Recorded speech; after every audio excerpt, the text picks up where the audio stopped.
ദൈവനാമത്തിന് മഹത്വമുണ്ടാകട്ടെ. വീണ്ടും നമുക്ക് ദൈവസന്നിധിയിൽ ഈ നിലയിൽ ഒരുമിച്ച് വരുവാനായിട്ട് കർത്താവ് കൃപ ചെയ്തതുകൊണ്ട് കർത്താവിനെ സ്തുതിക്കുന്നു.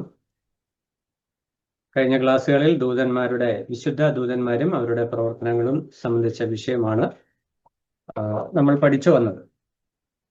ഇന്ന് ദൂതന്മാരുടെ വീഴ്ച, ദൂതന്മാരിൽ ഒരു വിഭാഗത്തിന് വീഴ്ച സംഭവിച്ചു.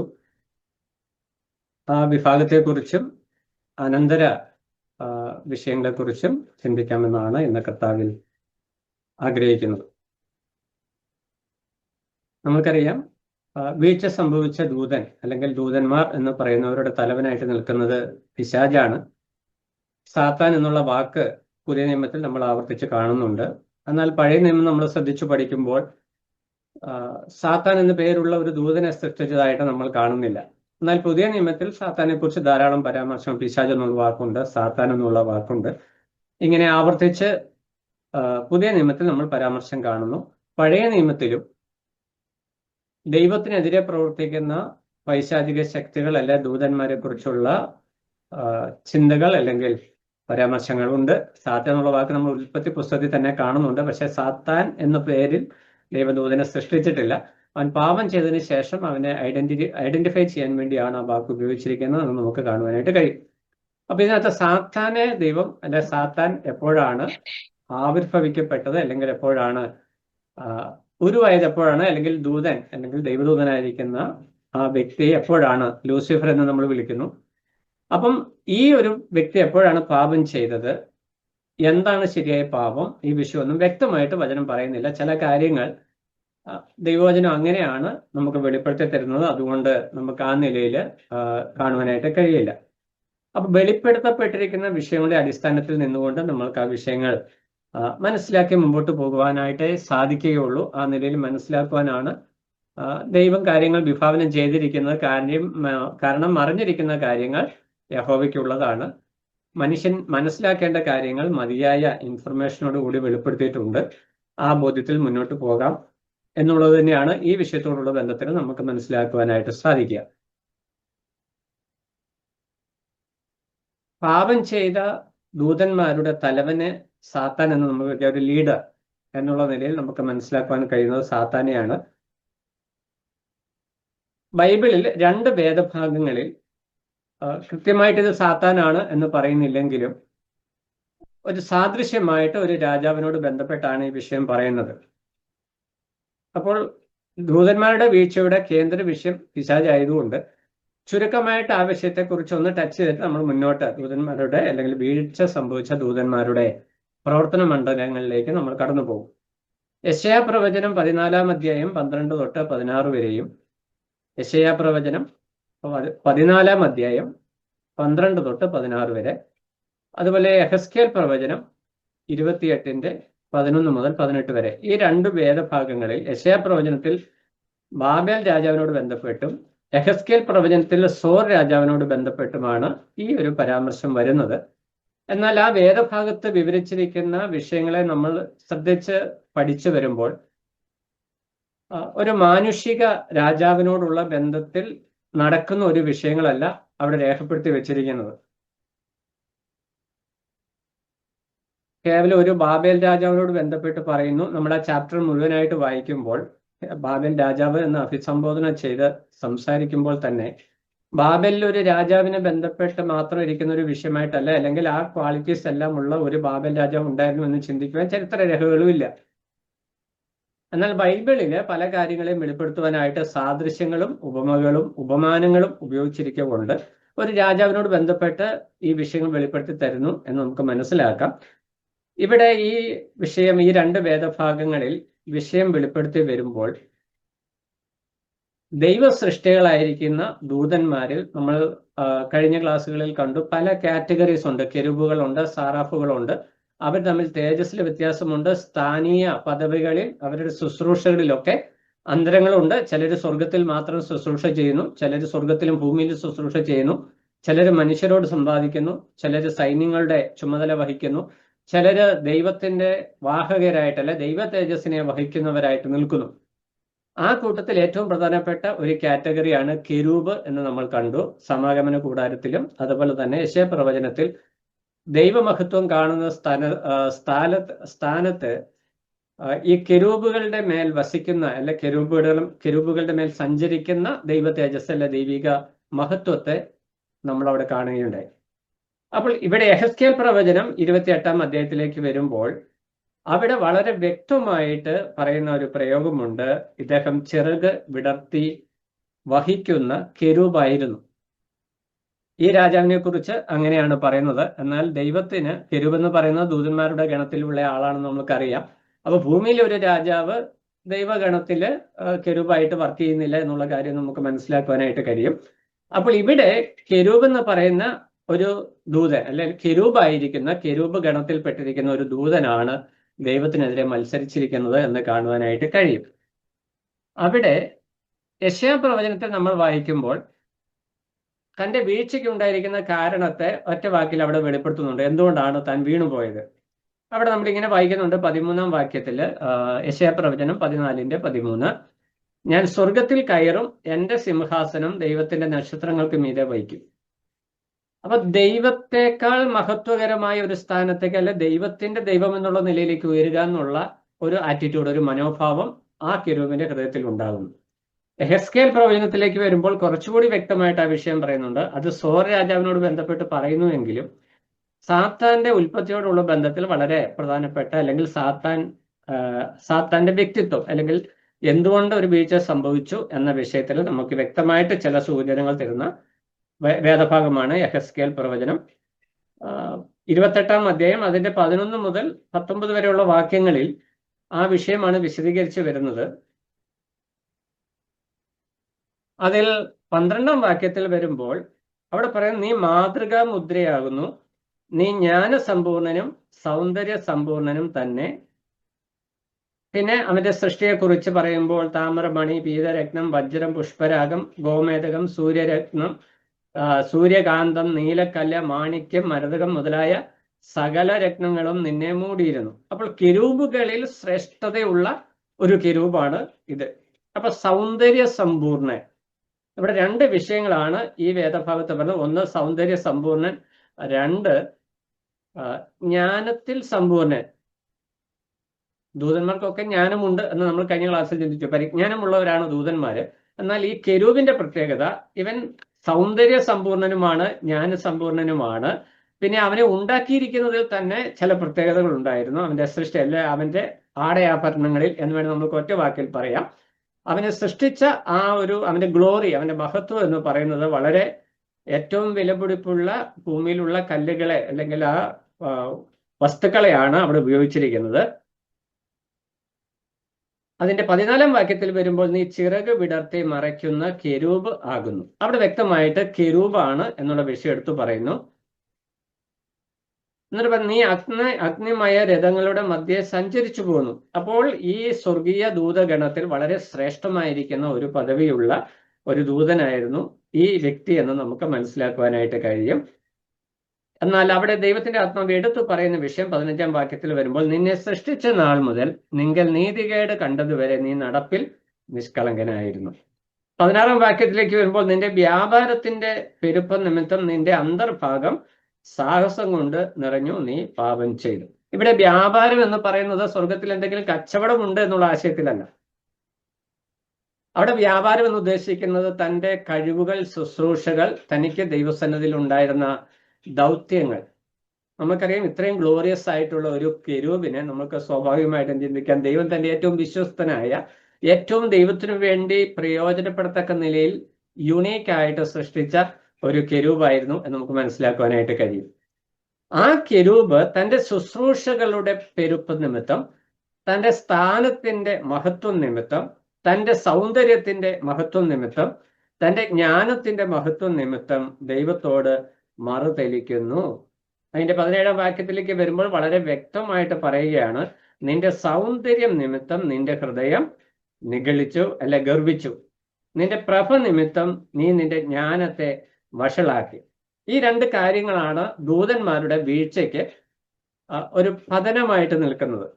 അപ്പോൾ ഈ രണ്ട് വേദഭാഗങ്ങളിൽ ഒരു രാജാവിനോട് ബന്ധപ്പെടുത്തി ഈ വിഷയം പറയുന്നത് കൊണ്ട് നമുക്ക് മനസ്സിലാക്കാൻ കഴിയും, ഈ വീണുപോയ ദൂതന്മാരുടെ നേതാവായിട്ടാണ് പിശാചിനെ ദൈവവചനം വെളിപ്പെടുത്തുന്നത്. ഈ പിശാചിനെ ചുറ്റിപ്പറ്റിയാണ് വലിയൊരു കൂട്ടം ആളുകൾ വീഴ്ച സംഭവിച്ചത്. ഇത് മനുഷ്യന്മാരുടെ ഇടയ്ക്ക് നമുക്ക് കാണാൻ പറ്റുന്ന ഒരു വിഷയമാണ്. ഏത് പ്രസ്ഥാനവും ഏത് മൂവ്മെന്റും ഉണ്ടാവുമ്പോൾ അതിനോട് കൂടെ പോകുന്ന വലിയൊരു കൂട്ടം ആളുകളുണ്ട്.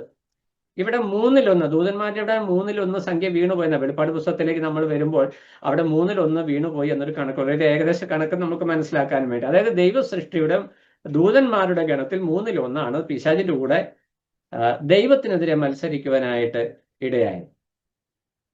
അപ്പോൾ ഈ മത്സര മനോഭാവത്തിന് നിദാനമായിരിക്കുന്ന കാര്യങ്ങളിൽ ഏറ്റവും പ്രധാനപ്പെട്ട വിഷയം ദൈവത്തിന്റെ വചനം ഇവിടെ എടുത്തു പറയുന്നത്, 1 സൗന്ദര്യ സമ്പൂർണത, 2 ജ്ഞാനസമ്പൂർണത. ഈ 2 വിഷയങ്ങളിൽ തൻ്റെ ഉള്ളിൽ നിഗളം അല്ലെങ്കിൽ ഗർവം ഉണ്ടായി എന്ന് പറഞ്ഞാൽ അത് യെശയ്യാ പ്രവാചകൻ പറയുകയാണ്, ഞാൻ ദൈവത്തോട് സമനാകും, ഉന്നതഗിരിയിൽ ഇരുന്ന് കൽപ്പിക്കും എന്ന് പറഞ്ഞാൽ ദൈവമായി വാഴുക എന്നുള്ള ഒരു നിലപാടിലേക്ക്. കാരണം ദൈവിക തേജസ്സിനോട് ചേർന്ന് നിൽക്കുന്ന ഒരു തേജസ് തനിക്കുണ്ട് എന്നൊരു ചിന്ത തൻ്റെ മനസ്സിൽ വന്നു കഴിഞ്ഞപ്പോൾ തനിക്ക് ദൈവത്തോടൊരു മത്സര മനോഭാവം ഉണ്ടായി, അഹങ്കാര ഹൃദയത്തിൽ വന്നു. അപ്പോൾ ഞാനും ദൈവമാണ്, അല്ലെങ്കിൽ ഞാൻ ദൈവത്തെക്കാൾ ശ്രേഷ്ഠനായി തീരണം എന്നുള്ളൊരു ചിന്ത ഈ കെരൂബായിരിക്കുന്ന സാത്താന്റെ ഹൃദയത്തിൽ വരികയും, നമുക്കറിയാം കെരൂബ് എന്ന് പറഞ്ഞാൽ പ്രധാന ദൂതന്മാരിൽ ഒരു കൂട്ടരാണ് കെരൂബ്. അവർക്കൊരു ലീഡിങ് കപ്പാസിറ്റി അല്ലെങ്കിൽ ക്വാളിറ്റി ഉണ്ട്. സ്വർഗീയ ദൂതന്മാരിൽ അവർക്കൊരു ഉയർന്ന സ്ഥാനം ഉണ്ട്. നമ്മൾ ദൂതന്മാരുടെ വിഭാഗങ്ങളെ കുറിച്ച് പഠിച്ചപ്പോൾ ആ വിഷയം കണ്ടതാണ്. അവിടെ അവർക്ക് കുറച്ച് ശ്രേഷ്ഠമായിരിക്കുന്ന ഒരു സ്ഥാനീയ അവസരമുണ്ട്. അവിടെ ദൈവത്തിനെതിരെ മത്സരിക്കുവാനായിട്ടുള്ള എല്ലാ കാര്യങ്ങളും ഉണ്ട്. അതിനോടുകൂടെ തന്നെ ചേർത്ത് പറഞ്ഞിരിക്കുന്നത് ഇവന്റെ ശരീരം സംഗീത ഉപകരണങ്ങൾ കൊണ്ട് നിറഞ്ഞിരുന്നു എന്നാണ്. നമുക്കറിയാം പാട്ടുകാർക്ക് എപ്പോഴും ഇച്ചിരി ഹെഡ് വെയിറ്റ് കൂടുതലായിരിക്കും, പ്രസംഗകരും മോശമൊന്നുമല്ല. എങ്കിലും പാട്ടുകാർക്കാണ് പ്രസംഗകരെക്കാൾ സ്വാധീന ശക്തി കൂടുതൽ. അപ്പൊ നമുക്കറിയാം വേടൻ എന്ന് പറഞ്ഞ ഒരു പുതിയ പാട്ടുകാരൻ വന്ന് ലക്ഷക്കണക്കിന് ചെറുപ്പക്കാരാണ് ഈ വേടന്റെ പുറകെ പോകുന്നത്. എന്താ പാട്ട്, ഒരു വിപ്ലവ ഗാനം താൻ പാടുന്നു, എല്ലാവരും പുറകെ പോവാ. അപ്പൊ പല വിശ്വാസികളും പല സഭാവിഭാഗക്കാരും ഇപ്പൊ വേടന്റെ സ്റ്റൈല് ഡാൻസ് നൃത്തം കൊണ്ടുവരും. എന്തിന് ആളുകൾ പോകാതെ പിടിച്ചു നിർത്താൻ. അവർ പറഞ്ഞു ഞങ്ങൾ ദൈവത്തെ സ്തുതിക്കുന്നു, പക്ഷെ സ്റ്റൈല് വേടന്റേതാ. വേടൻ വേറെ ദൈവം വേറെ എന്ന് മനസ്സിലാക്കാൻ ഉപദേശിമാർക്ക് പോലും പറ്റാത്തൊരു കാലം. അപ്പോൾ ഇവിടെ എന്ത് സംഭവിക്കുക, ദൈവസന്നദ്ധയിൽ സംഗീതത്തിന് നേതൃത്വം കൊടുത്തിരുന്ന ഈ ലൂസിഫർ അഹങ്കാരം, ഗർവം, തനിക്ക് ഇച്ചിരി ഹെഡ് വെയിറ്റ് വന്നു. ജനസ്വാധീനം എന്ന് ഞാൻ ഉദ്ദേശിക്കുന്നത് ദൂതന്മാരുടെ ഇടയ്ക്കുള്ള സ്വാധീനം തന്നെയാണ്. സ്വർഗത്തിൽ ദൂതന്മാരുടെ ഇടയ്ക്ക് ഈ സംഗീത പ്രമാണിയായിരിക്കുന്ന ലൂസിഫറിന് സ്വാധീനം കൂടി. തൻ്റെ ഉള്ളിൽ ഗർവം വന്നു. താൻ ഒരു ചുവട് ദൈവത്തിനെതിരെ വെച്ചപ്പോൾ തന്നോട് കൂടെ അനേകര് അതിനു വേണ്ടി വരുവാനായിട്ട് ഇടയായി തീർന്നു. ഇനി പിശാചും അവന്റെ പ്രവർത്തന പദ്ധതികളും എന്നുള്ള വിഷയത്തിൽ മാത്യൂസ് ബ്രദർ വിശദമായിട്ട് ക്ലാസ് എടുക്കുന്നുണ്ട്. ഞാൻ അതിന്റെ ഡീറ്റെയിൽസിലേക്ക് പോകുന്നത്. നമ്മൾ പൊതുവായിട്ടുള്ള നിലയിലേക്ക് ദൂതന്മാർ, തെറ്റുപറ്റിയ ദൂതന്മാർ എന്തൊക്കെ ചെയ്യുന്നു അതിനകത്ത് ഈ പിശാചും വരും എന്ന് മാത്രം. അപ്പൊ ഇതിനകത്ത് ഈ വിഷയങ്ങൾ നമ്മൾ പഠിക്കുമ്പോൾ ഒരു കാര്യം വ്യക്തമാണ്, ദൈവത്തോടുകൂടെ അല്ലെങ്കിൽ ദൈവത്തിന് സമനായി തീരുക എന്ന് ദൈവത്തിന്റെ സൃഷ്ടിയായിരിക്കുന്ന ദൂതന്റെ ഹൃദയത്തിൽ ഉണ്ടായിരിക്കുന്ന ഒരാഗ്രഹമാണ് ദൂതന്മാരുടെ പതനത്തിന് മുഖാന്തരമായി തീർന്ന വിഷയം. അതിന് നിഗളം എന്ന് നമ്മൾ വായിക്കുന്നുണ്ട്. തിമത്യോസിന്റെ ലേഖനത്തിൽ വരുമ്പോൾ, പഴയ നിയമത്തിൽ നമ്മളിങ്ങനെ ഈ 2 പ്രവാചക പുസ്തകങ്ങളിൽ നമ്മളിങ്ങനെ വായിച്ചു, അവൻ ഉന്നത സ്ഥാനങ്ങളിൽ കയറും, ദൈവത്തിനോട് സമനാകും, നിന്റെ ഉള്ളം ഗർവിച്ചു എന്നുള്ള പ്രയോഗങ്ങൾ നമ്മൾ കണ്ടു. എന്നാൽ എക്സാക്ട്ലി എന്താണെന്ന് പുതിയ നിയമത്തിലും ദൈവത്തിന്റെ ആത്മാവ് ഇതേ വിഷയം പറയുന്നുണ്ട്. സഭാപരിപാലനത്തോടുള്ള ബന്ധത്തിൽ വരുമ്പോൾ 1 തിമോത്തിയോസ് 3-ാം അധ്യായം 1 തിമോത്തി 3-ാം അധ്യായം അതിന്റെ 6-ാം വാക്യത്തിൽ വരുമ്പോൾ പിശാചിന് എന്താണ് പറ്റിയത് എന്ന് അവിടെ എടുത്തു പറയുന്നുണ്ട്. 1 തിമോത്തിയോസ് 3-ാം അധ്യായം 6-ാം വാക്യം. അവിടെ നമ്മൾ വായിക്കുന്നത്, നിഗളിച്ചിട്ട് പിശാചിനു വന്ന ശിക്ഷാവിധിയിൽ അകപ്പെടാതിരിക്കാൻ പുതിയ ശിഷ്യനരുത്. അത് സഭാപരിപാലനത്തോട് ബന്ധത്തിൽ പറഞ്ഞു. പക്ഷെ ആദ്യത്തെ ആ ഒരു സെന്റൻസ് ആണ് നമ്മൾക്ക് ഇപ്പോൾ നമ്മുടെ വിഷയത്തോടുള്ള ബന്ധത്തിൽ പ്രാധാന്യം. നിഗളിച്ചിട്ട് പിശാചിന് വന്ന ശിക്ഷാവിധി. അപ്പോൾ പിശാചിന് അല്ലെങ്കിൽ സാത്താന് ശിക്ഷാവിധി വരുവാനായിട്ടുള്ള കാരണം എന്ന് പറയുന്നത് നിഗളമാണ്. എന്തായിരുന്നു തൻ്റെ നിഗളം? താൻ ഗ്ലോറിയസ് ആണ്, തനിക്ക് ഏറ്റവും കൂടുതലായിട്ടുള്ള സൗന്ദര്യമുണ്ട്, ജ്ഞാനമുണ്ട്, തൻ്റെ സൃഷ്ടി, തൻ്റെ ശരീരത്തിലുള്ള തന്നെ സൃഷ്ടിക്കുവാനായിട്ട് ഉപയോഗിച്ചിരിക്കുന്ന വസ്തുക്കൾ ഏറ്റവും മൂല്യമേറിയതാണ്. പിന്നെ ഞാൻ സംഗീത പ്രമാണിയാണ്, അതുകൊണ്ട് എൻ്റെ സംഗീതം, ഞാൻ ദൈവസന്നദ്ധയിൽ സംഗീതത്തിന് ഏറ്റവും കൂടുതൽ ലീഡർഷിപ്പ് കൊടുക്കാൻ, ലീഡിങ് കൊടുക്കുന്ന ഒരാളാണ് ഞാൻ എന്നുള്ള ആ ഒരു നിഗളഭാവം അവനെ കൊണ്ട് എത്തിച്ച ആറ്റിറ്റ്യൂഡ്. ഇപ്പൊ ഞാൻ നല്ല പാട്ടുകാരനാണ് എന്ന് ചിന്തിക്കുന്നതിൽ തെറ്റൊന്നുമില്ല. പക്ഷെ എന്നെ സൃഷ്ടിച്ച സൃഷ്ടാവിന് സമനെ ഞാൻ വാഴും എന്നുള്ള ചിന്തയിലേക്ക് അത് പരിവർത്തനം ചെയ്തപ്പോൾ സ്വർഗത്തിൽ ദൈവമായിട്ട് വാഴുവാനായിട്ടുള്ള ആഗ്രഹം ഈ കെരൂബിന്റെ ഉള്ളിൽ ഉണ്ടായപ്പോൾ ദൈവം ചെയ്ത പ്രവൃത്തി അവനെ അവിടെ നിന്ന് തള്ളിക്കളഞ്ഞു എന്നുള്ളതാണ്. അപ്പോൾ അവന്റെ ഹൃദയത്തിന്റെ ആഗ്രഹം അവനെ വാഴണം, അല്ലെങ്കിൽ രാജാവായിട്ട് വാഴണം, ദൈവമായിട്ട് വാഴണം എന്നുള്ളതാണ്. നമ്മൾ ആ വിഷയം അവന്റെ ജീവിതത്തിൽ അത് നടക്കുകയും ചെയ്തു.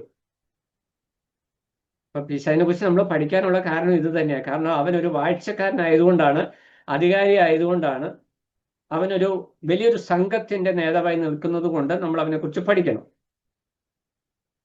ക്രിസ്തീയ വിശ്വാസികളുടെ ജീവിതത്തിലും വളരെ സ്വാധീനം ചെലുത്തുന്ന ഒരു വ്യക്തിയാണ് ഈ വ്യക്തി. അതുകൊണ്ട് അവനെക്കുറിച്ച് പഠിക്കേണ്ടത് അത്യാവശ്യം. ചിലർക്ക് പഠിക്കാനും അതിനെക്കുറിച്ച് പറയാനും ബുദ്ധിമുട്ടൊക്കെ ഉണ്ട്. പക്ഷെ പഠിച്ചേ പറ്റൂ, അല്ലെങ്കിൽ എന്ത് ചെയ്യും, വലിയ പരാജയം സംഭവിക്കും.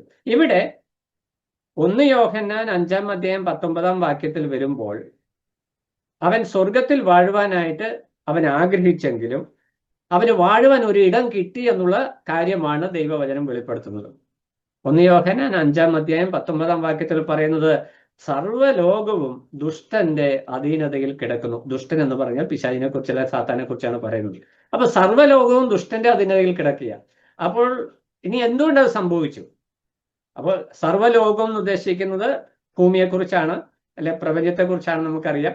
സ്വർഗോന്നതികളിൽ നിന്ന് അവനെ തള്ളിക്കളഞ്ഞപ്പോൾ അവൻ ദൈവമായിട്ട് വാഴുവാനായിട്ട് അവന് അവസരം കിട്ടിയ സ്ഥലം നമ്മൾ ആക്ഷരികമായിട്ട് പറഞ്ഞാൽ ഭൂമിയ, അല്ലെ ഭൂമണ്ഡലമാണ്. അതിന് കാരണം എന്താണ്? ഉൽപ്പത്തി പുസ്തകം 1-ാം അധ്യായം 26 മുതൽ 28 വരെ വാക്യങ്ങളിൽ വായിക്കുമ്പോൾ, ഉൽപ്പത്തി പുസ്തകം 1-ാം അധ്യായം 26 മുതൽ 28 വരെ, അത് ആദാമിന്റെ സൃഷ്ടിയെക്കുറിച്ച്, അല്ലെങ്കിൽ ദൈവം മനുഷ്യനെ ഭൂമിയിൽ സ്വന്തം സ്വരൂപത്തിൽ ആണും പെണ്ണുമായി സൃഷ്ടിച്ചു എന്ന് പറഞ്ഞതിന് ശേഷം പറയുകയാണ്, നിങ്ങൾ ഭൂമിയുടെ മേൽ വാഴുക.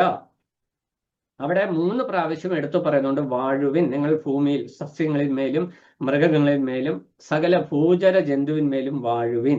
അപ്പൊ മനുഷ്യനെ ദൈവം സൃഷ്ടിച്ചത് ഭൂമിയുടെ മേൽ വാഴുവാനായിട്ടാണ്. ദൈവം സ്വർഗത്തിൽ വാഴുന്നു, ഭൂമിയിൽ മനുഷ്യൻ ദൈവം സൃഷ്ടിച്ചത് ഭൂമിയെ അടക്കി വാഴുവാൻ, അടക്കി ഭരിക്കുവാൻ. ഇന്ന് മനുഷ്യൻ അതിന് ശ്രമിച്ചുകൊണ്ടിരിക്കുക. ലോക നേതാക്കന്മാരും ആൾക്കാരും ഒക്കെ ഈ അന്യോന്യ യുദ്ധം നടത്തുന്നു, പോർവിളി നടത്തുന്നു, ഈ അടക്കി വാഴാൻ വേണ്ടിയാ. പക്ഷെ നടക്കുന്നില്ല. കാരണം എന്താ? അതിന്റെ മേളിൽ ഒരുത്തൻ അധികാരിയായിട്ട് നിന്ന് ഭരണം നടത്തുന്നു എന്നുള്ളതാണ്.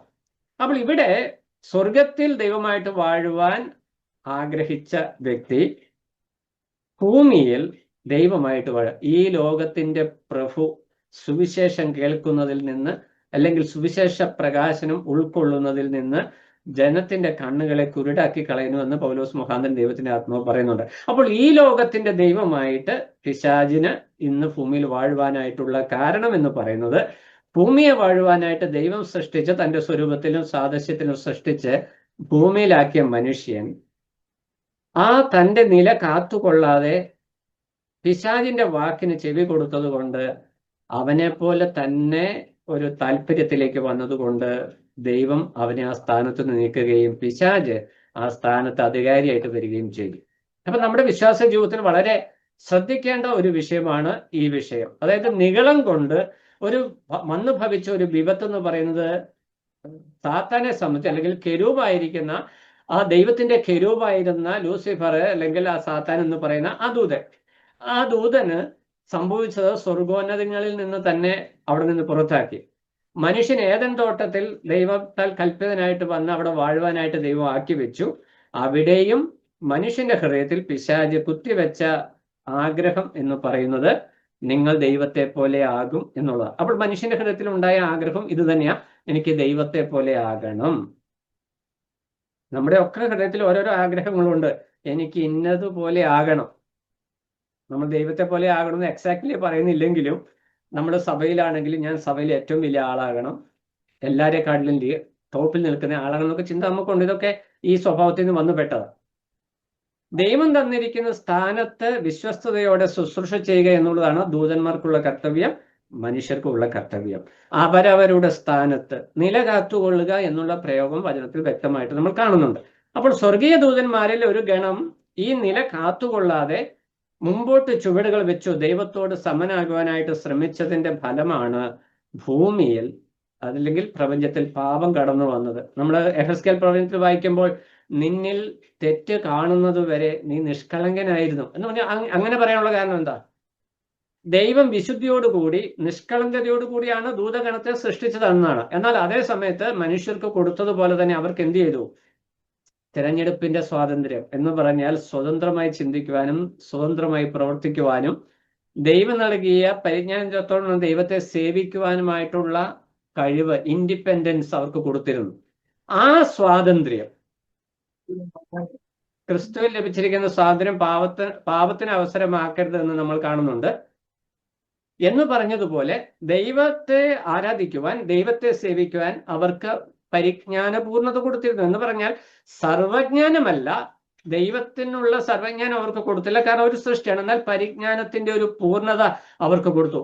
ദൈവത്തെ എങ്ങനെ ഏറ്റവും ഭംഗിയായിട്ട് സേവിക്കാനായിട്ട് കഴിയും എന്ന് ഉൾക്കൊള്ളുവാൻ തിരിച്ചറിയും. പിന്നെ അവരെ ഏൽപ്പിക്കുന്ന ശുശ്രൂഷകൾ, അവരുടെ ദൗത്യങ്ങൾ എങ്ങനെ നിറവേറ്റാൻ കഴിയും എന്ന് തിരിച്ചറിയുവാനായിട്ടുള്ള ഒരു പരിജ്ഞാന പൂർണ്ണത അവർക്ക് കൊടുത്തു. അതുപോലെ തന്നെ ദൈവത്തിന്റെ സേവകർ എന്നുള്ള നിലയിൽ ദൈവസന്നിധിയിൽ നിൽക്കുമ്പോൾ ദൈവിക തേജസ്സിനോട് ചേർന്ന് നിൽക്കുന്ന ഒരു തേജസ്സും ദൈവം അവർക്ക് കൊടുത്തു. മനുഷ്യനെയും ദൈവം സൃഷ്ടിച്ചപ്പോൾ തേജസ്സോടുകൂടിയാണ് സൃഷ്ടിച്ചേ. എന്നാൽ പാപം ചെയ്തപ്പോൾ ആ തേജസ് നഷ്ടപ്പെട്ടു. അപ്പോഴാണ് അവർ നഗ്നരാണെന്ന് വെളിപ്പെട്ടത്. ഇനി കർത്താവ് വന്ന് തന്നിൽ വിശ്വസിക്കുന്നവരെ ചേർക്കുമ്പോൾ ഈ ജഡശരീരത്തിന്റെ ന്യൂനതകളൊക്കെയും മാറ്റി തേജസ്കരിക്കപ്പെട്ട ഒരു ശരീരം വിശ്വാസികൾക്ക് തരുന്നത്, ദൈവസന്നദ്ധയിൽ നിൽക്കണമെങ്കിൽ ഒരു റിക്വയർഡ് തേജസ് ഉണ്ട്, അനിവാര്യമായിരിക്കുന്ന ഒരു തേജസ്. അത് രക്ഷ എന്ന വസ്ത്രമെന്നും അതിനോടുകൂടെ വിശുദ്ധന്മാരുടെ പ്രവൃത്തികൾ എന്ന തേജസ്സും ഒക്കെ നമ്മൾ പഠിക്കുന്നുണ്ട്. ഇതുപോലെ തന്നെ ദൂതന്മാർക്ക് എന്തുണ്ടായിരുന്നു? ദൈവസന്നിധിയിൽ നിൽക്കുവാനും മതിയായിരിക്കുന്ന തേജസ് അവർക്കുണ്ടായിരുന്നു. ആ തേജസ്സിൽ തന്നെ അന്തരമുണ്ടായിരുന്നു. കെരൂബുകൾ ഉണ്ടായിരുന്നു, സാറാഫ് ഉണ്ടായിരുന്നു.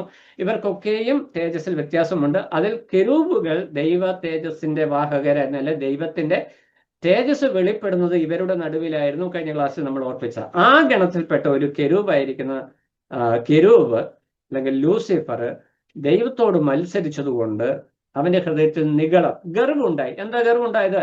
നിന്റെ വ്യാപാരപ്പെരുപ്പം നിമിത്തം, അതായത് കൃപാവരങ്ങളുടെ ബഹുത്വം മൂലം അവന് തേജസ്സുണ്ട്, ജ്ഞാനമുണ്ട്, പാടാനുള്ള കഴിവുണ്ട്.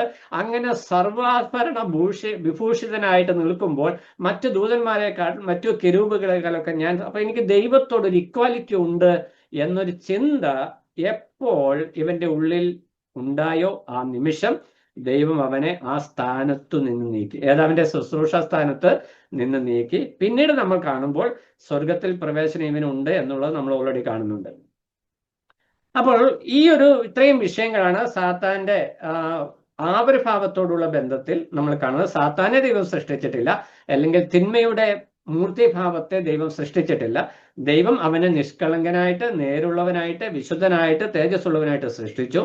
എന്നാൽ ഇവന്റെ ഹൃദയത്തിൽ അവന് ദൈവം നൽകിയ സ്വാതന്ത്ര്യത്തെ, അവന് ദൈവം കൊടുത്ത പരിജ്ഞാനത്തെ ദൈവത്തിനെതിരെ മത്സരിക്കുവാനായിട്ട് ഉപയോഗിച്ചപ്പോൾ അവന്റെ ഉള്ളിൽ അത് അധർമ്മമായിട്ട് ദൈവം കണക്കിട്ടു. അവനെ ആ സ്ഥാനത്തു നിന്ന് നീക്കിക്കളയുവാനായിട്ട് ഇടയായി. ഇനി ഈ അധപ്പതനത്തിന്റെ പ്രതിഫലനം. അപ്പോൾ ഈ ഇവനോട് കൂടെ നമുക്കറിയാം, ഞാൻ മുമ്പ് പറഞ്ഞ പോലെ പാട്ടുകാരോടുകൂടെ ഭയങ്കര സ്വാധീന ശക്തിയാണ്. അതാണ് വേടന്റെ കൂടെയൊക്കെ ലക്ഷക്കണക്കിന് ആൾക്കാർ ഇങ്ങനെ തിങ്ങി നിറഞ്ഞു പോകുന്നത്. ഇന്ന് ആത്മീക ശുശ്രൂഷ രംഗങ്ങളിലും പാട്ടുകൾ, വെസ്റ്റേൺ സ്റ്റൈല്, സിനിമാറ്റിക് സ്റ്റൈല്, അങ്ങനെ എല്ലാവിധ പാട്ടുകളും വരാൻ കാരണം ജനങ്ങളെ പിടിച്ചു നിർത്തുക. ജനങ്ങളെ പാട്ട് സ്വാധീനിക്കുന്നു. ദൂതന്മാരെ പാട്ട് സ്വാധീനിച്ചു. അതുകൊണ്ട് വലിയൊരു കൂട്ടം ദൂതന്മാരെയും കൊണ്ടാണ് പുള്ളിക്കാരൻ അവിടെ നിന്ന് ഇറങ്ങിപ്പോകുന്നത്.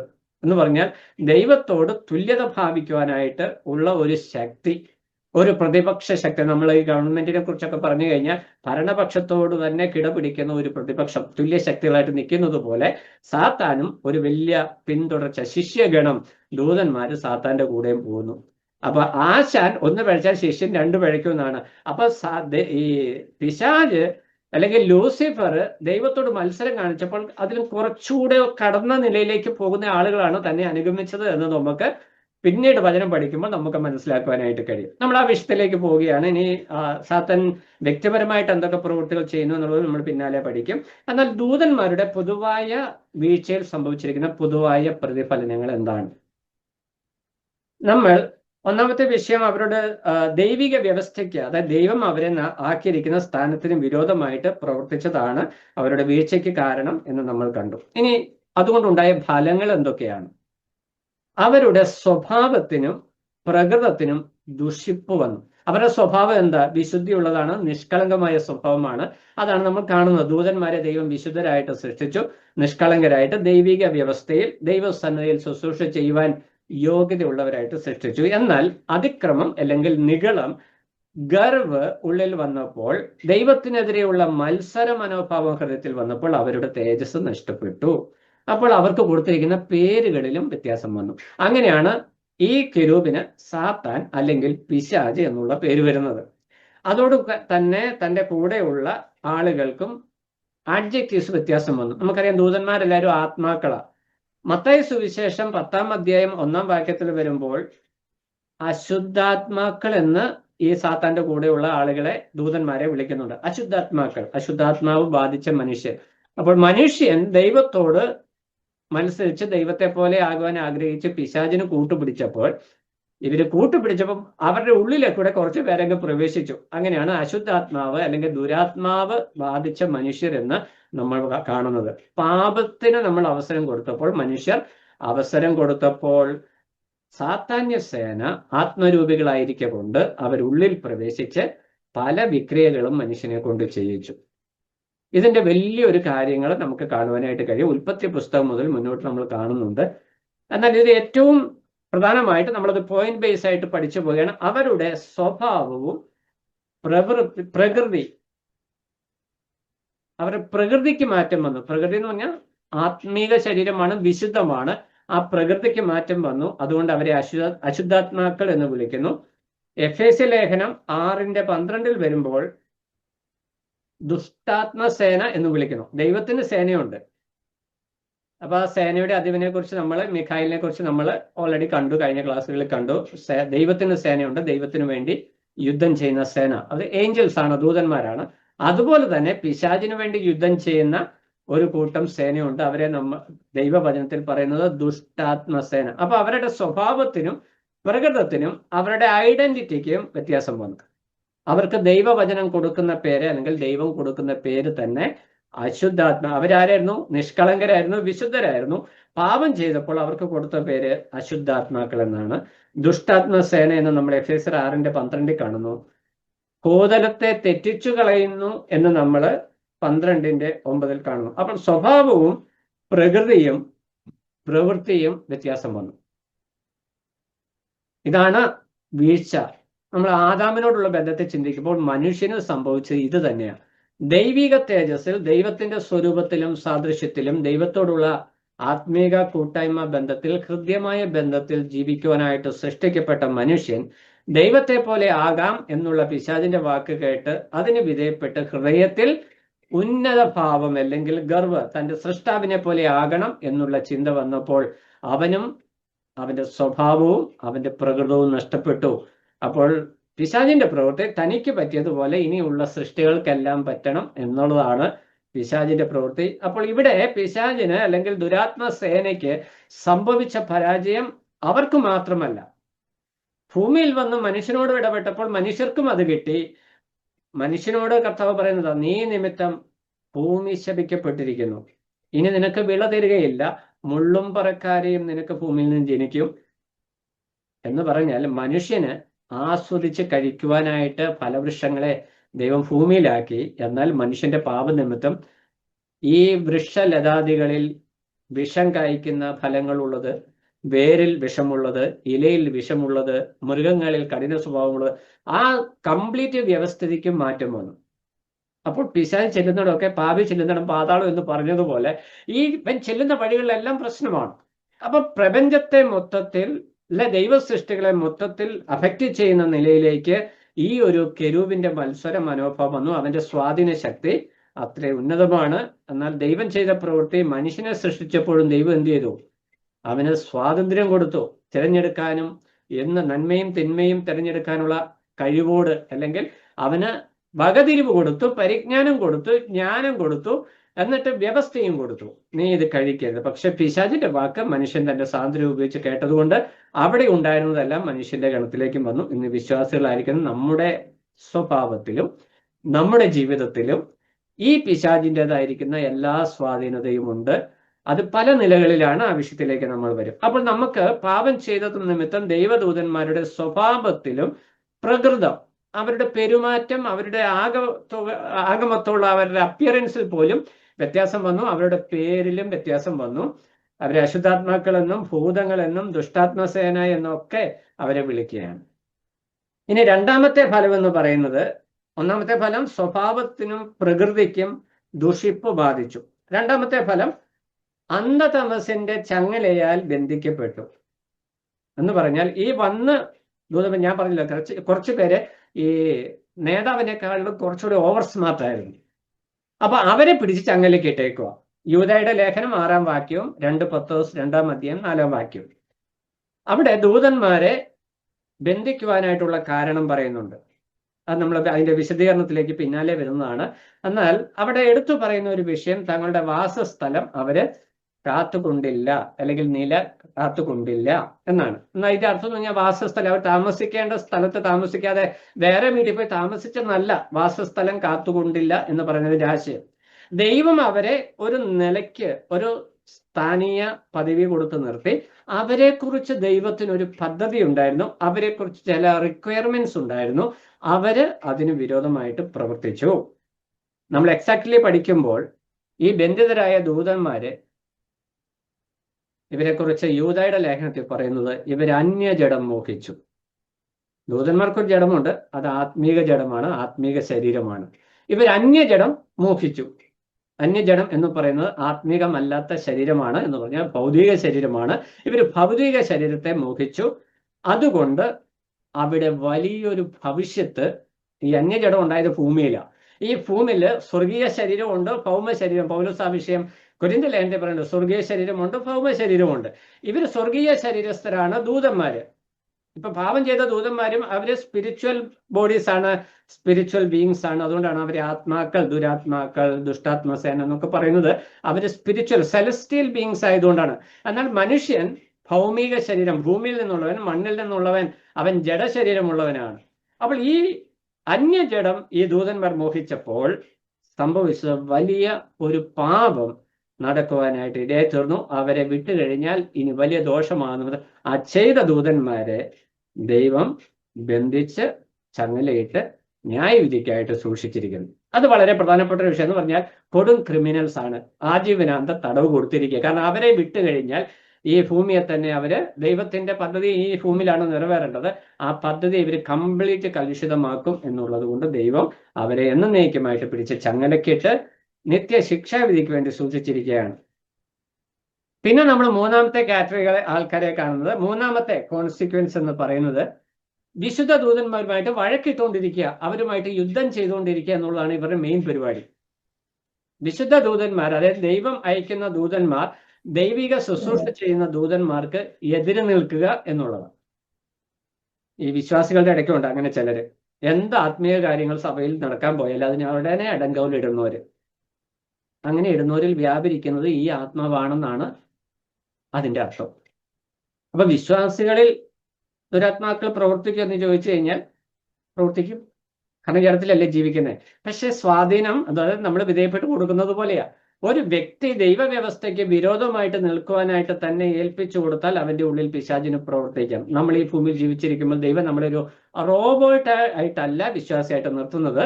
വിശ്വാസിക്ക് ദൈവം വകതിരിവും വിവേചനവും പരിജ്ഞാനവും ഒക്കെ കൊടുത്തിട്ട് നിർത്തിയേക്കുക, കർത്താവിനെ അനുസരിച്ച് ജീവിക്കാൻ. അങ്ങനെ അതിന് വിരോധമായിട്ട് അവൻ നിൽക്കുമ്പോൾ അങ്ങനെ സംഭവിക്കും. അങ്ങനെയുള്ളവരെ നമ്മൾ കൊരിന്ത്യ ഭാഷയിൽ, പൗലോസിന്റെ ഭാഷയിൽ, ദൈവാത്മാവ് അവരെ വിളിക്കുന്നത് ജഡികൻ എന്നാണ്.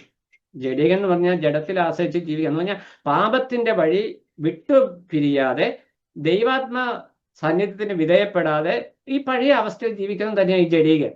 അപ്പൊ ഇങ്ങനെയുള്ള ഒരു വ്യക്തികളിൽ ദുരാത്മാവിന് പ്രവർത്തിക്കുവാനായിട്ട് കഴിയും. ദൈവിക വ്യവസ്ഥിതിക്കെതിരെ പോരാടുവാനായിട്ട് ഇത്തരം വ്യക്തികൾക്ക് കഴിയും. അപ്പൊ നമ്മൾ നമ്മളെ തന്നെ ഒന്ന് ശോധന ചെയ്യാൻ, ഞാൻ ദൈവിക സഭയ്ക്ക് ഒരു ഇടർച്ചയായിട്ട്, ഒരു കുത്തിത്തിരിപ്പുകാരനായിട്ട്, ദൈവസഭയിൽ ഒരു പ്രശ്നക്കാരനായിട്ട്, എൻ്റെ സ്ഥലസഭയിൽ ഒരു ഇടങ്കോലായിട്ട് ഞാൻ ആത്മീയ ശുശ്രൂഷയ്ക്ക് വിഘ്നമായിട്ട് നിൽക്കുന്നുണ്ടെങ്കിൽ എന്നിൽ വ്യാപരിക്കുന്നത് ദൈവത്തിന്റെ ആത്മാവോ അതോ പിശാചിന്റെ ആത്മാവോ? പിശാചിന്റെ ആത്മാവ് എന്ന് പറയുന്നത് പിശാചിന്റെ ശിങ്കടികൾ.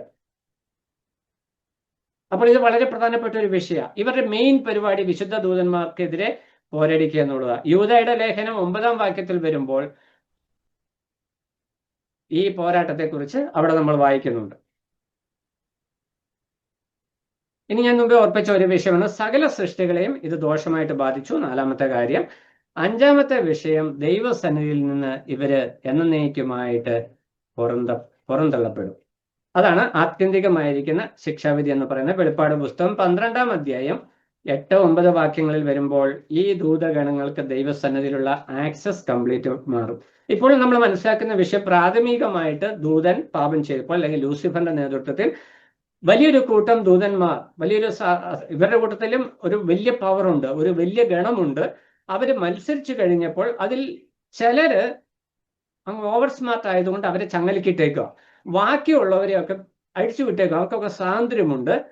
ദൈവം അവർക്ക് വേണ്ടി ഒരു ന്യായവിധി ദിവസം ഒരുക്കിയിട്ടുണ്ട്. എങ്കിലും ഇപ്പോൾ അവർ സ്വതന്ത്രരാണ്. ആകാശമണ്ഡലത്തിൽ അവർ സ്വൈരവിഹാരം നടത്തുന്നുണ്ട്, മനുഷ്യരുടെ ഇടയിൽ പ്രവർത്തിക്കുന്നുണ്ട്, മനുഷ്യനോട് ഇടപെടുന്നുണ്ട്. ഇതൊക്കെ കഴിഞ്ഞ് ദൈവം ഇവരെ അന്ത്യമായ ന്യായവിധിയിലേക്ക് തള്ളിക്കളയും എന്ന് വെളിപ്പാട് പുസ്തകം 12-ാം അധ്യായം 8-9 വാക്യങ്ങളിൽ കാണുന്നു.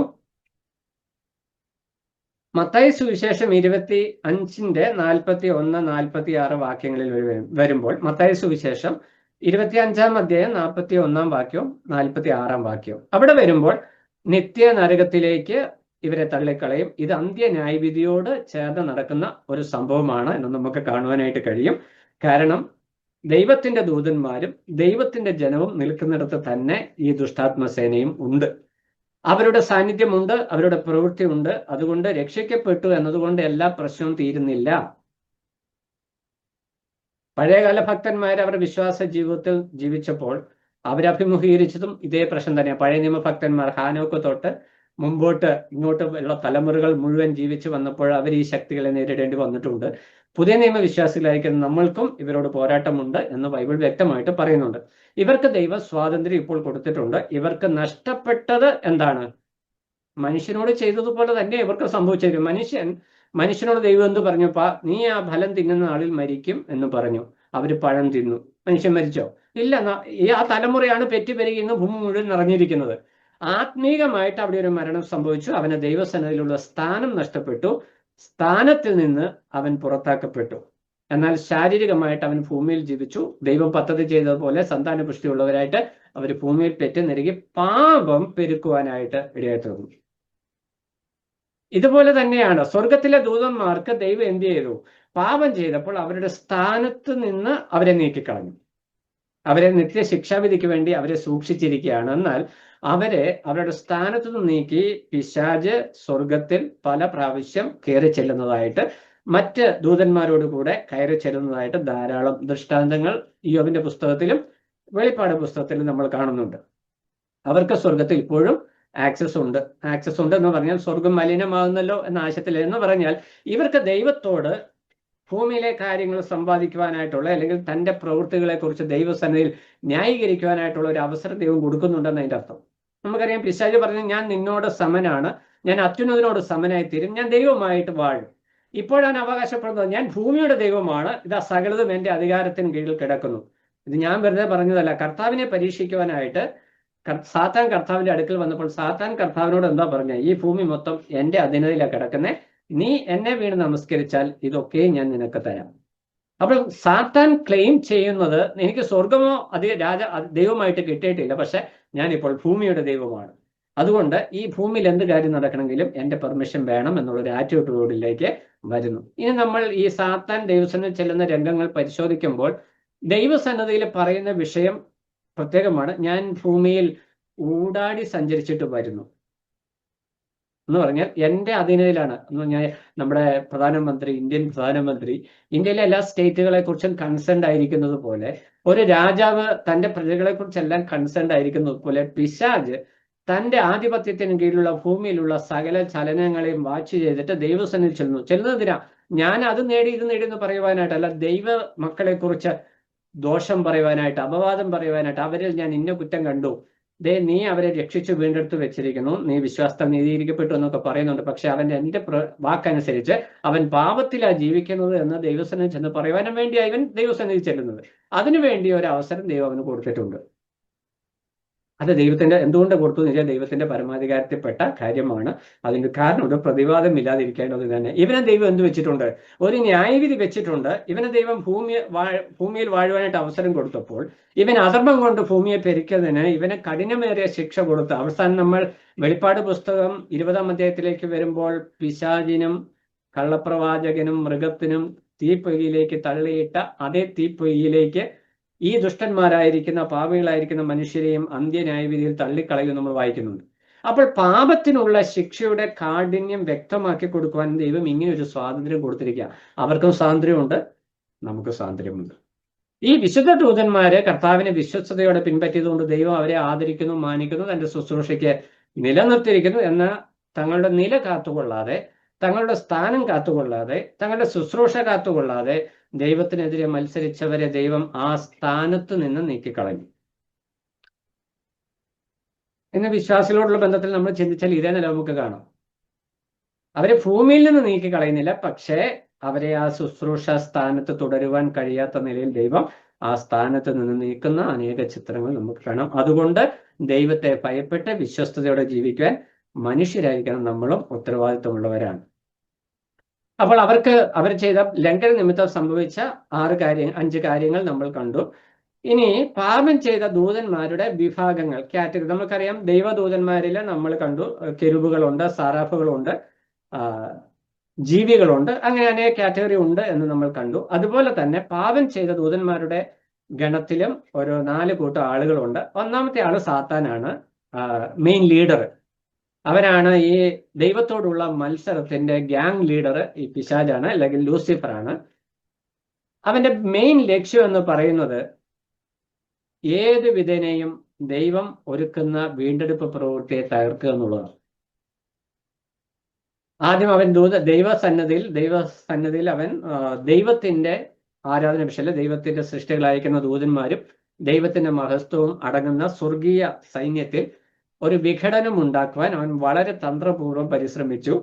അവിടെ അവൻ വിജയിച്ചു. അവനെ അവിടെ നിന്ന് പുറത്താക്കി വന്നത് പിന്നെ ഭൂമിയിലേക്ക്. അടുത്തത് മനുഷ്യനെ ദൈവം സൃഷ്ടിക്കുമ്പോൾ പിശാച് അതേ തന്ത്രത്തോടെ അവിടെ ഇടപെടുകയാണ്. നമ്മൾ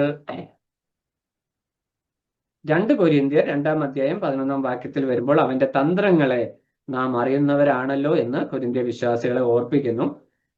2 കൊരിന്ത്യർ 11:3 വരുമ്പോൾ ഇത് സഭയോടുള്ള ബന്ധത്തിൽ, അതായത് പുതിയ നിയമ വിശ്വാസികളായിരിക്കുന്ന നമ്മോടുള്ള ബന്ധത്തിലാണ്, അല്ലെ രക്ഷിത ഗണത്തോടുള്ള ബന്ധത്തിലാണ് ഈ 2 വാക്ക് ദൈവത്തിന്റെ ആത്മാവ് ഓർപ്പിക്കുന്നത്. ഈ പിശാച് എന്ന് പറയുന്നവൻ ഒരു തന്ത്രശാലിയാണ്, അതുകൊണ്ട് നിങ്ങൾ സൂക്ഷിക്കണം.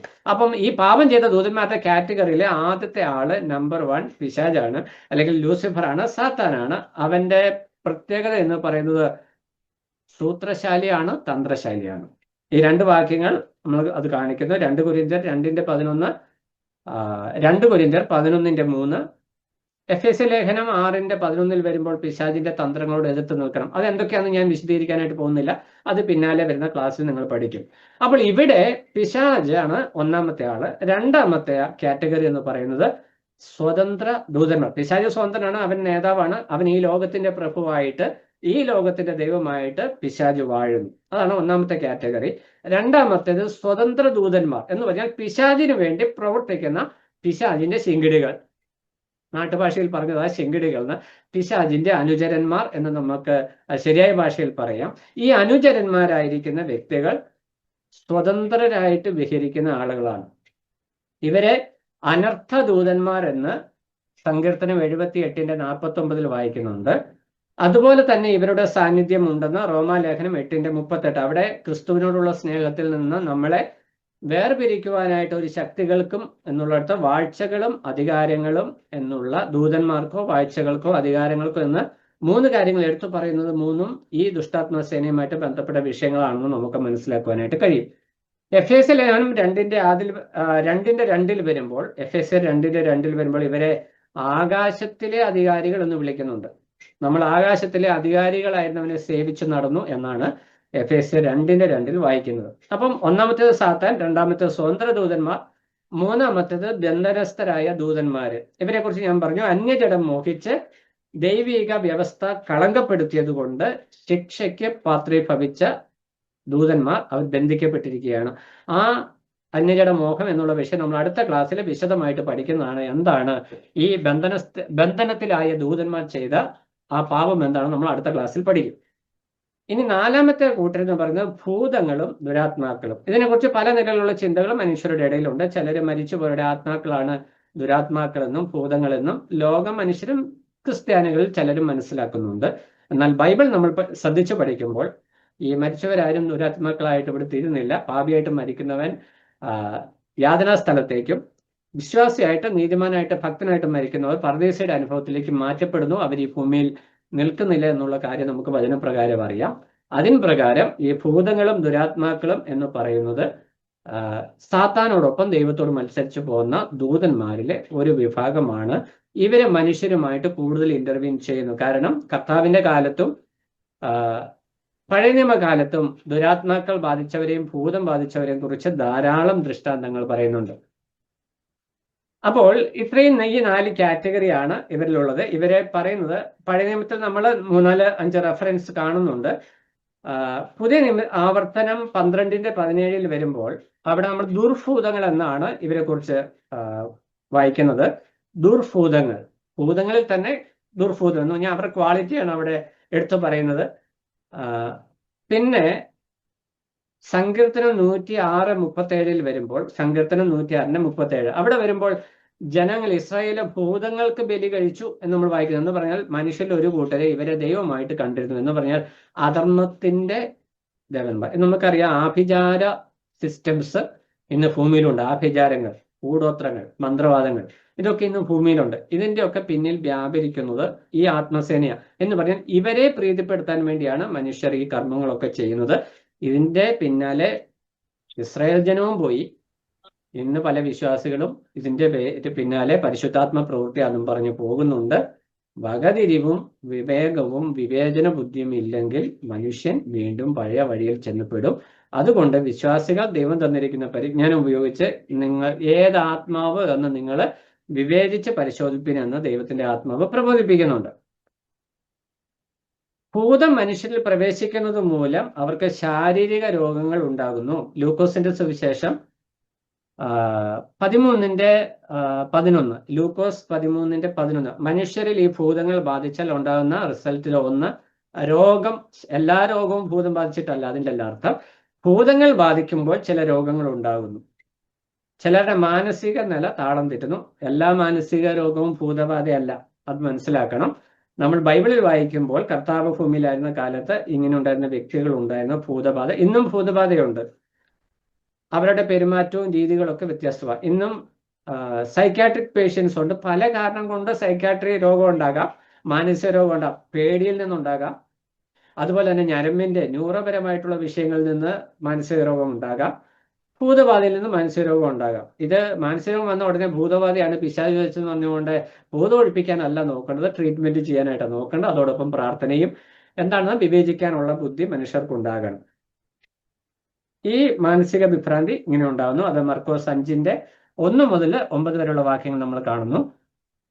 ഇനി ഭൂതങ്ങൾക്കൊരു തലവനുണ്ട്. നമ്മൾ ഭൂതങ്ങളുടെ തലവനായ ബയൽസെബുൽ. നമുക്കറിയാം യഹൂദന്മാരുടെ ഇടയ്ക്ക് ഇങ്ങനെയുള്ള വിഷയങ്ങൾ പാരമ്പര്യമായിട്ട് പറഞ്ഞു വന്നത്. അതായത് ആദിമകാലം മുതൽ തന്നെ ഈ ദുഷ്ടാത്മസേനയുടെ പ്രവർത്തനത്തെക്കുറിച്ച് ഭക്തന്മാരായിരിക്കുന്ന ആളുകൾ പറഞ്ഞു. കർത്താവും അതേ വിഷയം, കർത്താവിനോട് പറയുമ്പോൾ കർത്താവും അതേ വിഷയം എടുത്തു പറഞ്ഞുകൊണ്ട് അവരോട് പ്രതിപാദിക്കുന്നതായിട്ട് നമുക്ക് കാണുവാനായിട്ട് കഴിയും. അപ്പോൾ ഇവിടെ നമുക്ക് കാണുവാനായിട്ട് കഴിയുന്നത് വിശുദ്ധ ദൂതന്മാർക്ക് വിവിധങ്ങളായ കാറ്റഗറി ഉള്ളതുപോലെ തന്നെ പാപം ചെയ്ത ദൂതന്മാർക്കും വിവിധമായ കാറ്റഗറികൾ ഉണ്ട് എന്ന് നമുക്ക് മനസ്സിലാക്കുവാനായിട്ട് കഴിയും. അപ്പോൾ നമ്മൾ പറഞ്ഞു വന്നതിന്റെ സാരം, ഇനി ഒരു സെക്ഷൻ എടുക്കാനുള്ള സമയമില്ല, ഇപ്പോൾ ഇനി 5 മിനിറ്റ് കൂടി ഉള്ളൂ. അപ്പോൾ ഇന്ന് നമ്മൾ പഠിച്ച ക്ലാസ്സിന്റെ ഒരു സമ്മറി എന്ന് പറഞ്ഞു കഴിഞ്ഞാൽ, ദൈവത്തോട് പാപം ചെയ്ത ദൂതൻ അല്ലെ മത്സരിച്ച ദൂതൻ എന്നുള്ള വിഷയത്തിൽ ഒറ്റ വാക്കിൽ നമ്മൾ പറഞ്ഞ് മനസ്സിലാക്കുമ്പോൾ, പിശാച് അല്ലെങ്കിൽ സാത്താൻ എന്ന് പറയുന്നത് അല്ലെ ദുഷ്ടാത്മസേന എന്ന് പറയുന്നത് തങ്ങളുടെ നില കാത്തുകൊള്ളാതെ പോയ ദൂതന്മാരെ കുറിച്ചാണ്. ഒറ്റ വാക്കിൽ നമ്മൾ പറയുമ്പോൾ തങ്ങളുടെ നില കാത്തുകൊള്ളും. നില എന്ന് പറഞ്ഞാൽ തങ്ങളെ ഏത് സ്ഥാനത്താക്കി എന്നത് മനസ്സിലാക്കി അതിനനുസരിച്ച് നിൽക്കാതെ അതിലും ഉന്നതമായ സ്ഥാനം സാത്താൻ പ്രതീക്ഷിച്ചു. തൻ്റെ പരിജ്ഞാനം, തൻ്റെ സൗന്ദര്യം, തൻ്റെ കഴിവ്, തൻ്റെ വ്യാപാര പെരുപ്പം, നമ്മൾക്കറിയാം ഇന്നും അങ്ങനെയാ മനുഷ്യന്റെ സ്വഭാവം. മനുഷ്യന് ഈ പാവ സ്വഭാവം മുഴുവൻ കിട്ടിയിട്ടുണ്ട്. ആദാമിൽ നിന്ന് കറക്റ്റ് ആയിട്ട് കിട്ടി. പിശാച് പറഞ്ഞു നീ ദൈവത്തെ പോലെ ആകാം എന്ന് പറഞ്ഞപ്പോൾ അവർ മറ്റൊന്നും ചിന്തിച്ചില്ല. തങ്ങളുടെ സൃഷ്ടാവാകുന്ന ദൈവമാകുന്ന ആ ഒരു ചിത്രം മുന്നേ കണ്ടപ്പോൾ വിലക്കപ്പെട്ട കനി അവർക്ക് ഏറ്റവും ആസ്വാദ്യകരമായ കനിയായി. അത് കഴിച്ചത് മുതൽ എന്ന് പറഞ്ഞാൽ ദൈവത്തിന്റെ കൽപ്പന ലംഘിച്ചത് മുതൽ മനുഷ്യന്റെ ഉള്ളിലെ ആഗ്രഹം എന്നും ഏറ്റവും ടോപ്പായിട്ട് നിൽക്കുന്നുള്ളതാണ്. അപ്പൊ നമ്മുടെ ജീവിതത്തിൽ നമ്മൾ ദൈവസഭയിൽ വിശ്വാസികളായിട്ട് നിൽക്കുമ്പോൾ ദൈവം നമ്മളെ ഓരോരോ സ്ഥാനത്താക്കിയിട്ടുണ്ട്. ചിലർക്ക് വ്യാപാര പെരുപ്പം, കൃപാ വരങ്ങളുടെ ബഹുത്വം ചിലർക്ക് തന്നിട്ടുണ്ട്. അത് നല്ല കാര്യമാണ്. കെരൂബായിരുന്ന ലൂസിഫറിനെയും ദൈവം അതുപോലെ അനുഗ്രഹിച്ചു. തനിക്ക് ഏറ്റവും വിശ്വസ്തനായിട്ട് തനിക്ക് ഏറ്റവും ചേർത്ത് നിർത്തി കൊണ്ടു നടന്ന വ്യക്തിയാണ് ഈ ലൂസിഫർ എന്ന് പറയുന്ന കെരൂബ്. ഏറ്റവും തേജസ്സോടെ സൃഷ്ടിച്ചു. അവൻ ലംഘനം ചെയ്യുന്നത് വരെ അവൻ നടപ്പിൽ നിഷ്കളങ്കനായിരുന്നു.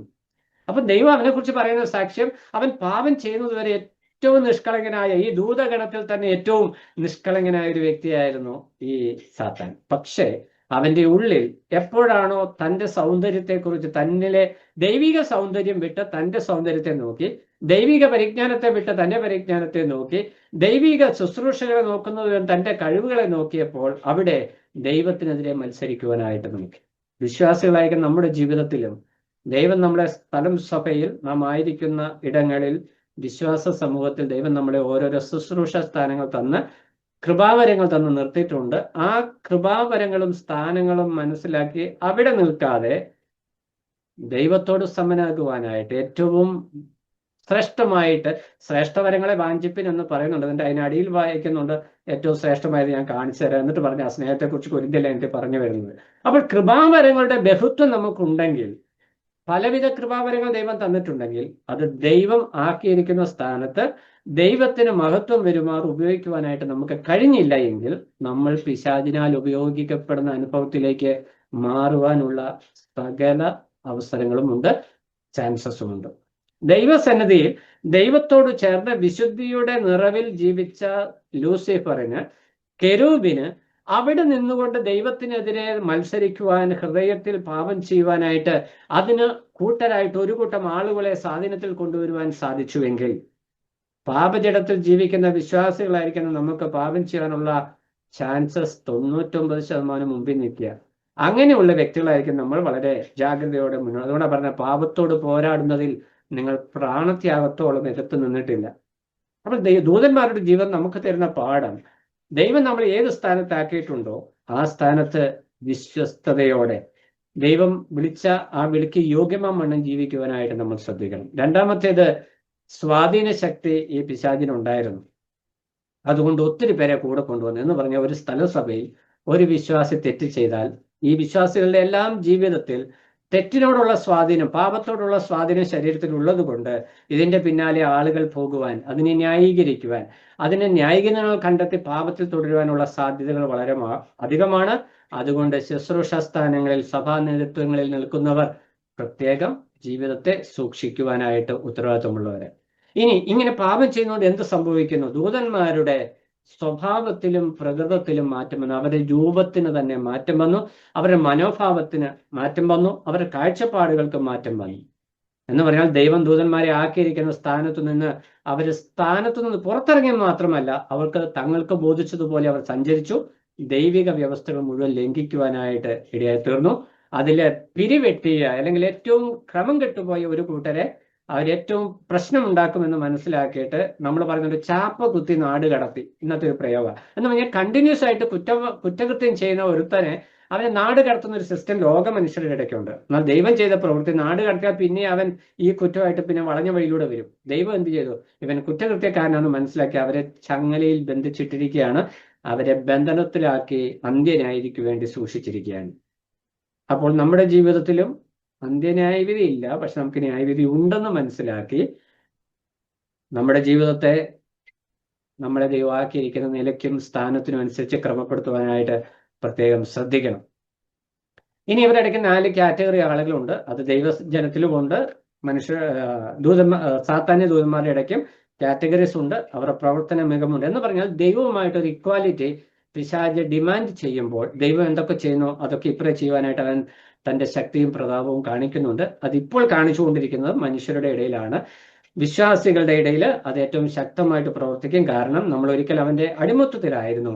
എന്നാൽ ക്രിസ്തുവിൽ നമ്മൾ സ്വതന്ത്രരായതുകൊണ്ട് ആ സ്വാതന്ത്ര്യം പാപത്തിന് അവസരമാക്കുവാനായിട്ടുള്ള എല്ലാ വഴികളുമായിട്ട് പിശാച് നമ്മുടെ മുമ്പിൽ വരും. അവിടെ നമ്മൾ വ്യക്തിപരമായി, നമുക്കറിയാം കെരൂബ് ഒരു കെരൂബാണ് പാപം ചെയ്തതായിട്ട് പറയുന്നത്, ബാക്കിയൊക്കെ കൂടെ പോകുന്നവരാ. വിശ്വാസികളായാലും ദൂതന്മാരായാലും ദൈവത്തിന്റെ സൃഷ്ടികൾ ദൈവസേനയിൽ വ്യക്തിപരമായി കണക്ക് കൊടുക്കേണ്ടവരാ. ആ ബോധ്യം നമുക്കുണ്ടാകണം. നമ്മുടെ ജീവിതത്തെ ശ്രദ്ധയോടെ നയിക്കുവാനായിട്ട് ഈ ഒരു പഠനം, അതായത് സാത്താൻ എന്ത് സംഭവിച്ചു, അവനെ ഇപ്പൊ സ്വാതന്ത്ര്യം കൊടുത്തിരിക്കുക, നമുക്കുണ്ട് ഈ സ്വാതന്ത്ര്യം. അവനെ അതിക്രമം ചെയ്യാനൊക്കെ സ്വാതന്ത്ര്യം ഇപ്പൊ കൊടുക്കുക. മറ്റുള്ളവരെ വഴിതെറ്റിക്കുന്നു, ചതിക്കുന്നു, കള്ളം പറയുന്നു, അവരെ വഴിതെറ്റിക്കുന്നു, ദേവദാസന്മാരെ കുറിച്ച് ദൂഷണം പറയുന്നു, ഇതൊക്കെ ചെയ്യുന്നുണ്ട് പിശാച്. പക്ഷെ അവൻ ഇപ്പോഴും സ്വാതന്ത്ര്യം കൊടുത്തിരിക്കുക. പക്ഷെ ഇത് അവസാനിച്ച് എന്നും ഒരിക്കലും കടാത്ത അഗ്നി തടാകത്തിലേക്ക് അവനെ തള്ളിക്കളയുന്ന ദിവസം അവനെ ദൈവം എപ്പോഴും ചൂണ്ടി, നിനക്ക് വേണ്ടി ഒരുക്കപ്പെട്ടിരിക്കുന്നത് ഇതാണ്. അപ്പോൾ പിശാച് ചെയ്യുന്നത് എന്താണ്? ഈ മനുഷ്യകുലത്തെ മുഴുവനും തൻ്റെ കൂടെ വലിച്ചുകൊണ്ട് അവനൊരു വിടുതൽ ദൈവം ഒരുക്കിയില്ല. മനുഷ്യന് ദൈവം വിടുതൽ ഒരുക്കി. എന്നാൽ ഈ വിടുതൽ പ്രാപിക്കാതിരിക്കാൻ മനുഷ്യനെ ദൈവം ഈ ദൂതൻ, ഈ ലൂസിഫർ ഈ അഗ്നി തടാകത്തിലേക്ക് വലിച്ചുകൊണ്ട് പോകാനായിട്ട് ശ്രമിക്കുക. വിശ്വാസികളെയും വീഴ്ത്തുവാനായിട്ട് അവൻ ശ്രമിക്കുന്നുണ്ട്. അതുകൊണ്ട് നമ്മുടെ ജീവിതം വളരെ ജാഗ്രതയോടെ ശ്രദ്ധയോടെ കർത്താവ് ആക്കിയിരിക്കുന്ന നിലയ്ക്കും വിലയ്ക്കും ആ സ്ഥാനത്തിന് യോഗ്യമായ വണ്ണം ജീവിക്കുവാനായിട്ട് നമുക്ക് നമ്മുടെ ജീവിതത്തെ പ്രാർത്ഥനാപൂർവം പഠനത്തോടുള്ള ബന്ധത്തിലും ചേർത്ത് വെച്ച് വിശ്വസ്തയോടെ മുന്നോട്ട് പോകുവാനായിട്ട് ദൈവത്തിന്റെ ആത്മാവ് നമ്മളെ സഹായിക്കട്ടെ. ദൈവനാമം മഹത്വപ്പെടുമാറാകട്ടെ.